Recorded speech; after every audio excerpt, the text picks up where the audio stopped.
Welcome back. चीनी का scandal और चीनी का बहरान जो है वो कहते हैं कि होने को है।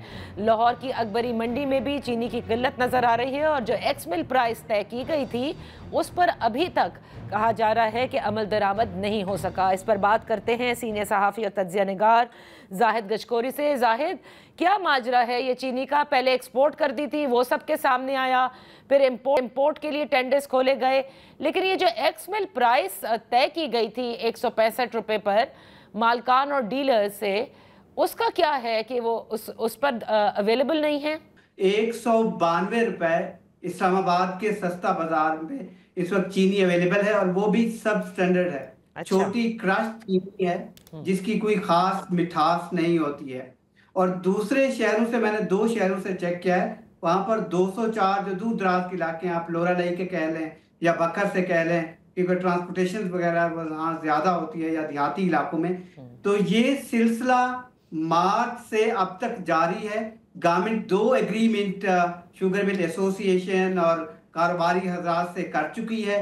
पहले 138 पे किया था, फिर 145 तक वो चीनी चली गई, उसको लॉक किया गया, फिर 172 पर। लेकिन पिछले 7 महीने से चीनी के जो निर्ख हैं वो आसमान पे चले गए हैं और जो चीनी की प्रोडक्शन कास्ट है वो बुनियादी तौर पर वही खड़ी है, ना कोई नए टैक्सेस लगे हैं उस पर। तो इस तरह 40 रुपए पर केजी मजमूई तौर पर टू 55 रुपए पर केजी आम कंज्यूमर ज्यादा अदा कर रहा है चीनी खरीदते वक्त। अच्छा। और इसका हुकूमत कोई तदारुक निकालने में नाकाम रही है। जब आप मुझे बता रही हैं चीनी की शॉर्टेज मसनूई पैदा की गई है। अच्छा। पाकिस्तान इस वक्त तकरीबन 24 लाख टन चीनी मौजूद है जो रजिस्टर्ड है, जो अनाउंस्ड है। हालांकि 20 से 30% चीनी रजिस्ट्रेशन में नहीं आती है। इनके प्रोडक्शन कास्ट जो इस दफा अगर 6 मिलियन मैट्रिक टन थी पाकिस्तान में, तो आप यूं समझ लीजिए कि पाकिस्तान में कैरी ओवर स्टॉक भी था 3 लाख मैट्रिक टन का। इसके अलावा 1.5 मिलियन टन जो है वो रजिस्ट्रेशन में भी नहीं आती है। तो पाकिस्तान में एनफ चीनी मौजूद है, मसनूई इसकी शॉर्टेज की गई है पिछले 7 महीने से। सही। और ज्यादा से ज्यादा पैसे निकालने की कोशिश की जा रही है आवाम की जेब से। नहीं, लेकिन जाहिद, जितने पैसे उन्होंने कमाने थे वो तो एक्सपोर्ट की परमिशन ले करके और एक्सपोर्ट भी कर दिया और ज्यादा ही एक्सपोर्ट कर दिया था, तो वहां तो पैसे बना लिए थे। अब ये होल्ड बैक करके मजीद पैसे बनाना चाह रहे हैं और इसका मतलब ये हुआ कि वफाकी हुकूमत के साथ जो तय हुई थी एक्स मिल प्राइस, उस पर अमल दरामद नहीं करना चाहते और इसी तरह से जो इनके पास स्टॉक चीनी है वो 190 और 200 तक ही बाजारों में दस्तयाब करना चाहते हैं ताकि ज्यादा मुनाफा कमा सकें। ये 4 मुख्तलिफ स्टेजेस हैं मुनाफा कमाने के, और मेरी जो रिसर्च बताती है, क्योंकि इस इशू को मैं डे 1 से फॉलो कर रहा हूँ, पहला गवर्नमेंट इनको रोकने में नाकाम रही है। अगर आप देखें, पहले इन्होंने सस्ता गन्ना खरीदा क्योंकि गवर्नमेंट ने किसानों को जो प्राइस नहीं दी थी गन्ने की, और शुगर मिल मालिकान ने अपनी मर्जी से गन्ना खरीदा, वहां पर इनको प्रॉफिट हुआ। और उसी प्रोडक्शन कास्ट के साथ चीनी अगर आप देखें, आपको चीनी 99 रुपए या 116 रुपए नवंबर से दिसंबर 2024 तक मिल रही थी। और सेम प्रोडक्शन कास्ट के साथ जब सेम सीजन जारी है, कोई नए टैक्सेस नहीं है, 28 से 29 रुपए पर केजी टैक्सेस हैं नए, 114 से 124 रुपए प्रोडक्शन कास्ट है।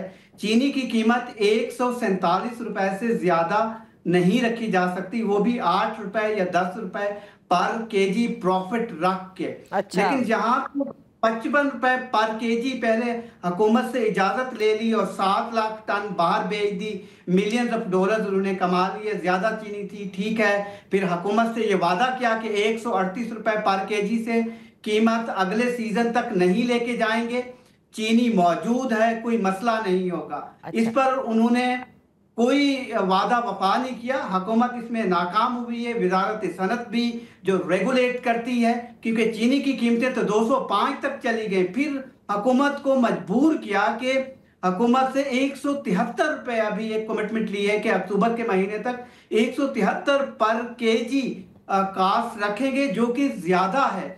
अगर आप पूरी दुनिया का मवाजना करें, पूरी दुनिया में 112 रुपए से 128 रुपए पर केजी चीनी की कीमत है। सही। और फिर और मंगाने की इजाजत ले ली हुकूमत से, जब टीसीपी से कहा कि आप बाहर से मंगवा लें चीनी, हालांकि पूरी पूरी पाकिस्तान में मौजूद है, और उस पर भी हुकूमत ने 85 रुपए पर केजी टैक्स और लेवीज की माद में उनको रिलीफ दिया है। यानी कि 247 रुपए से 253 रुपए पर केजी जब आप बाहर से चीनी मंगाएंगे आपको 253 रुपए पर केजी पड़ेगी कीमत। अच्छा, उस पर हुकूमत ने उनको 83 रुपए रिलीफ दे दिया है पर केजी, जो 153 रुपए में अब इनको पड़ेगी। और वो ये भी चीनी अक्टूबर में नहीं बल्कि नवंबर की शुरुआत में आएगी, और उस वक्त पाकिस्तान में सीजन शुरू हो चुका होगा। जी, वो क्रशिंग सीजन, मतलब चीनी ही चीनी होगी, कहीं भी डिमांड सप्लाई गैप नहीं होगा, लेकिन अब सबने अपना पैसा कमाना है। अब ये बताइए कि एक मीटिंग भी कन्वीन होने को है, जिसका आज खबरें भी थी कि उसके अंदर एफबीआर भी होगा और उसमें शुगर बोर्ड भी होगा और सबको बुलाया गया है। और ये भी सुनने में आ रहा है कि दिसंबर से जिन लोगों ने चीनी एक्सपोर्ट की उन सब लोगों की, यानी मिल्स मालिकान, उसमें ब्यूरोक्रेसी जिसने इजाज़त दी, उन सब को पर शायद सफरी पाबंदी भी आयद कर दी जाए और उनके खिलाफ तहकीकात भी शुरू की जा रही हैं। नादिया देखिए, ये सारी बातें मैं 2007 से 8 से एज ए रिपोर्टर कवर करता रहा हूँ। ये 5वां बड़ा स्कैंडल है जिसपे संजीदगी से गवर्नमेंट को इंक्वायरी और इन्वेस्टिगेशन भी करवानी चाहिए, क्योंकि इस पे कंपटीशन कमीशन ऑफ पाकिस्तान ने भी नोटिस भेजे हैं और उनका ख्याल है 44 अरब रुपए अवाम की जेब से इन्होंने एक्स्ट्रा निकाले हैं। वो अदालतों में बैठे हुए हैं, केसेस अदालतों में हैं। फिर एफबीआर ये क्लेम करती है कि 20 से 30% रिकॉर्ड चीनी का रजिस्टर नहीं किया जाता, प्रोडक्शन कम शो की जाती है। इस पर वो कहते हैं कि पिछले 7 साल में 400 अरब रुपए मुबैना तौर पर टैक्स ये शुगर मिल मालिकान या फिर दरमियानी जो मिडल मैन है वो चुरा रहे हैं टैक्स। और साथ हर दफा इंक्वायरी होती है, कमीशन बैठता है, लेकिन अमली तौर पर कोई सजा नहीं मिलती है, क्योंकि हुकूमत के अंदर बैठे हुए लोग 40% मिलों के मालिकान हैं, उन्हीं की मिलें। ऐसी पॉलिसी आपके सामने आ ही नहीं सकती जिससे अपनी अकाउंटेबिलिटी शुरू हो। सिर्फ और सिर्फ बेजा हुकूमत की जेब से ये प्रॉफिट कमाया जाता है। इस पर अकाउंटेबिलिटी का प्रोसेस हमेशा बातें की जाती रही हैं। पिछली दफा भी हमने देखा था, पिछली हुकूमत में भी, उससे पिछली हुकूमत में भी पाकिस्तान में 89 शुगर मिले हैं, 550 अरब रुपए का बिजनेस करती हैं, 7% जीडीपी कंट्रीब्यूट करती हैं पाकिस्तान में, मेजर बिजनेस देती हैं। और इसकी अगर आप शुगर मिल मालिकान से बात करें, मैं खुद एसोसिएशन से मैं बात करता हूं, उनका हमेशा यही मौक़िफ़ आता है कि शुगर इंडस्ट्री खसारे में है और हुकूमत से पहले सब्सिडी लेते रहे हैं, 20 से 25 अरब रुपए लिए 2013 से 2022 तक। उसके बाद अगर ये काम था, पिछले 5 साल में 7 अरब रुपए हुकूमती बैंक से इन्होंने माफ करवा लिए कुछ शुगर मिल मालिकान ने। पिछले साल भी नेशनल बैंक ऑफ पाकिस्तान से अरबों रुपए के कर्जे माफ करवाए हैं शुगर मिल मालिकान ने। तो ये एक हर तरफ से 4 स्टेजेस से प्रॉफिट कमाया जा रहा है, और जो सफर कर रही है वो सिर्फ आवाम है। और हम रिपोर्टिंग करते रहते हैं, उस पर अमली तौर पर इतना होता है कि शुगर मिल मालिकान हमें लीगल नोटिस भेज देते हैं, या फिर अल्टीमेटली जब इंक्वायरी रिपोर्ट्स आती हैं वो सही साबित होती है कि आवाम की जेब से एक्स्ट्रा पैसा निकाला गया है, ना कोई एक्स्ट्रा टैक्सेस है, ना कोई चीज़ है। उसके बावजूद भी आवाम ज्यादा पे करने में आवाम चीख रही होती है। अभी इसलिए मैं बाजार से रेट लेके आया। जी, आप बाजार से रेट लेकर आए, हम आपको कराची के रेट बता देते हैं। यहाँ पर 200 रुपए फी किलो ऐसे मिल रही है। कई ऐसे होगा जो 195, 196 होगी, बट 200 या 200 से भी ऊपर मिल रही है बहुत सी जगहों पर, यानी कंट्रोल कहीं भी नहीं है। अब ये मुझे बताइए कि इसका मतलब हम ये समझे कि ये सब आई वॉश है, जब कमिटीज बैठती हैं, तहकीकात होती है, इस पर कोई एक्शन नहीं होगा, क्योंकि आप कह रहे हैं कि वैसे तो हर हुकूमत में ही स्कैंडल आता है कि ये शुगर इंडस्ट्री बड़ी मजबूत है, या वो पार्टियों में शामिल है या उनको फंड करती है।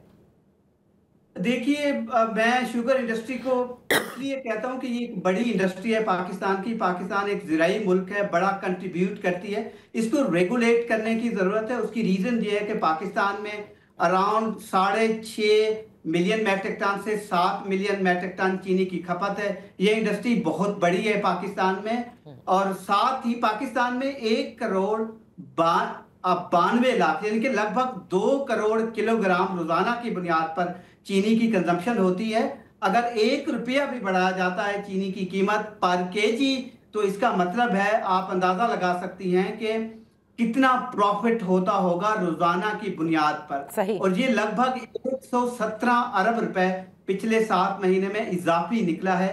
40 से 55 रुपए पर केजी के हिसाब से आवाम की जेब से एक्स्ट्रा निकाला गया है, जो कि गैर कानूनी प्रॉफिट है। और इसको रेगुलेट इसलिए करने की जरूरत है कि हुकूमत इस पे कानून साजी मौजूद है, हुकूमत इनको बाइंडिंग में ले आए, इनको कारोबार भी करने दे, लेकिन एक्स्ट्रा प्रॉफिट जो कि कंपटीशन कमीशन ऑफ पाकिस्तान की जुरिस्डिक्शन बनती है, इस पे नोटिस भी उन्होंने लिए हुए थे, लेकिन इतने ये पावरफुल हैं ये बिजनेसमैन और नहीं, या ये इतने पावरफुल हैं या ये इदारे इतने नाअहल हैं, फिर फायदा क्या ना। आप उनको नोटिस भी देते लेकिन आप कुछ नहीं कर सकते।